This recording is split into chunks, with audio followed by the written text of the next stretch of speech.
Hey everybody, this is Marc Sims. Just asking a few questions. Just a few questions. I have Henry Davis Jr., councilman from South Bend, Indiana, on the line. And Councilman Davis, you ran against Mayor Pete Buttigieg in 2015. How was that? What was that like? Hey, well, thanks, man, again for me happy on your show. How was it? It was a race. It was obviously it was a failed race on my end, but we worked really hard to win the race and to expose obviously some inequities that was happening, and I think we did a pretty good job with that. But we still we weren't victorious, which we signed up to win, so it just didn't go our way. Councilman Davis, you seem like the only person of any stature in the city of South Bend that's willing to critique the former mayor of South Bend, Mayor Pete Buttigieg. Are you the only person critiquing Mayor Pete? I think I'm more of the person that does it without probably without a filter. I think people are just a bit more, I guess, cautious with their conversation about them because they fear backlash or they fear that they are going to not get what they want, or they fear that someone will, try to do something to them, professionally. I don't know if it'll be physical or anything, but professionally, they feel like that if they do it, that the powers to be will not be kind to them professionally in his atmosphere. Which I do understand. That's how it was on the plantation. That's how it is in the city of Chicago. That's how it is all over the world. Mayor Pete, let me get straight to the point. Should the citizens of South Carolina and the rest of the Democratic primary voters should they vote for Mayor Pete Buttigieg for president? Well, I don't know what people's taste is and what they would like, but I'm not a supporter. I don't think that his resume, his accomplishments define that he should hold such an office. I think that the office of the Oval Office, as we call it, deserves someone who has some accomplishments that they encompass the full gamut and have experience working with the diversity of a place like America. I don't think that the job requires or should. Well, let's just say the job does require someone with the ideas of working with the majority of people, especially people of color. And he hasn't done a very good job of doing that. As a matter of fact, he's actually failed at that job when it comes to working with diverse groups of people. And so, no, I think that he needs more time if that's what he wants to do. I think he needs a lot more fine tuning if that's what he wants to do. But right now, I don't think that he has the wherewithal to get it done. Income inequality, I think, is one of the biggest challenges here in the United States. I could be wrong, but I think I'm right. But Mayor Pete really didn't address the income inequality in South Bend, did he, Councilman Davis? No, I don't think that he cared to address it. I think that his way of governing was to promote himself, so that he would have him a launch pad to do exactly what he's doing right now. And addressing issues that made sense that were generational, he stayed away from. He really worked really hard to promote himself and to make sure that he had a very good marketing campaign about whatever headline he chose to show about what he was doing here in South Bend. So I don't think that he was interested in what you're asking. Was he going to get this corrected, or could he correct this or correct that? I don't think correction or supplying some sort of need or answer to a question was a part of um, uh, his stint as mayor. I think that he just really believed that if he created some synergy between making some headlines, he could market himself to become this great person who's running for President of the United States of America. So, Councilman Henry Davis, Pete Buttigieg did improve the schools, or did he? Did he improve the police in South Bend, and the police relations to the black community and other communities in the South Bend? What did he really do for average people, average Americans? Half of us are just paycheck to paycheck. Did he improve the conditions for ordinary people in South Bend?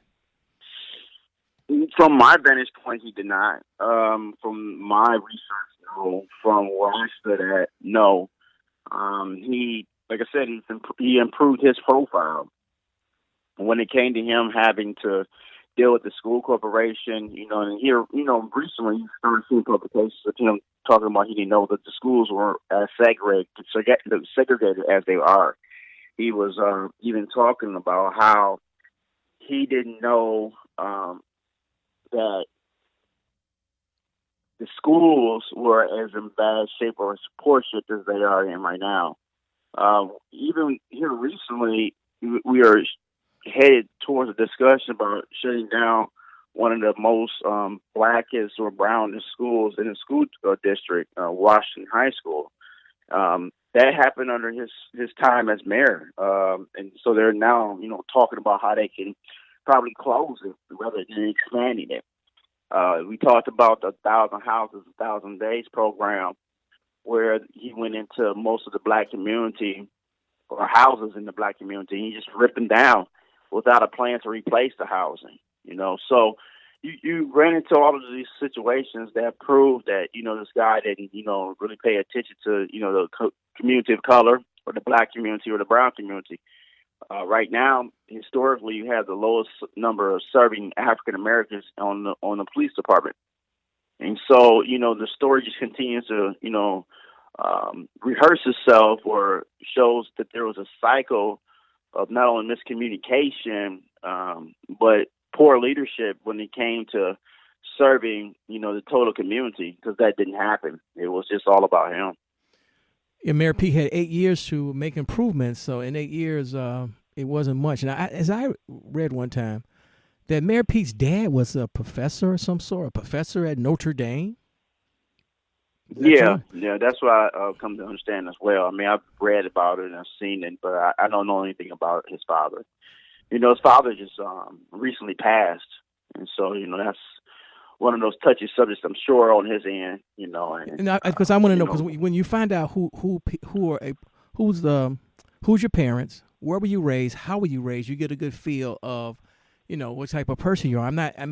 I don't have a real problem with Mayor Pete. I never met him. He seems very smart. But like Zig Ziglar, the famous motivational speaker, used to say, people don't care how much you know until they know how much you care about them. And so when you hear and see Mayor Pete, he's really smart. But does he feel the conditions of average Americans trying to make it in this country?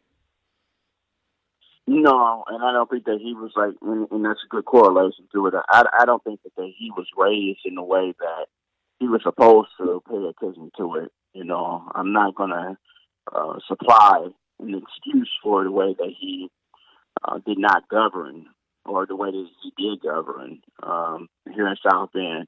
Because if you run a race that is an elected post, you have to know, both sides, and you should know what you're getting yourself into. So there's no excuse for you not doing what you're supposed to do, especially if you're getting paid to do it. It was just a way of him using his white privilege and being around it. And here in South Bend, he was allowed to get away with it, and he wasn't called out on it. I think our local media sites or sources, such as the Tribune and some of the other ones, WSBT and WNDU, they help promote that. They didn't provide another side of the story. They didn't do any investigative journalism, and so this is what happens when your media is participating with the establishment and in some type of idea of moving around stories or ideas of why a person's so great versus talking about the issues of the day or the people that are impacted by them. And so that's what we got, and that's what we're dealing with, and that's what we're left to deal with. I'm back on council, and we have a number of issues that are like long-standing. They are monumental, and quite frankly, if we misstep on some of these issues, we're going to have a really terrible time with the community and making sure we keep the community together. The conversation about the gentleman Eric Logan, who subsequently died as a result of being shot by a police officer. He's a black guy. The officer is a white guy, and it promotes and continues to talk about the same, narrative that the United States of America continues to have. White officers don't like black men, and so here we have an illustration and also an example of what that is.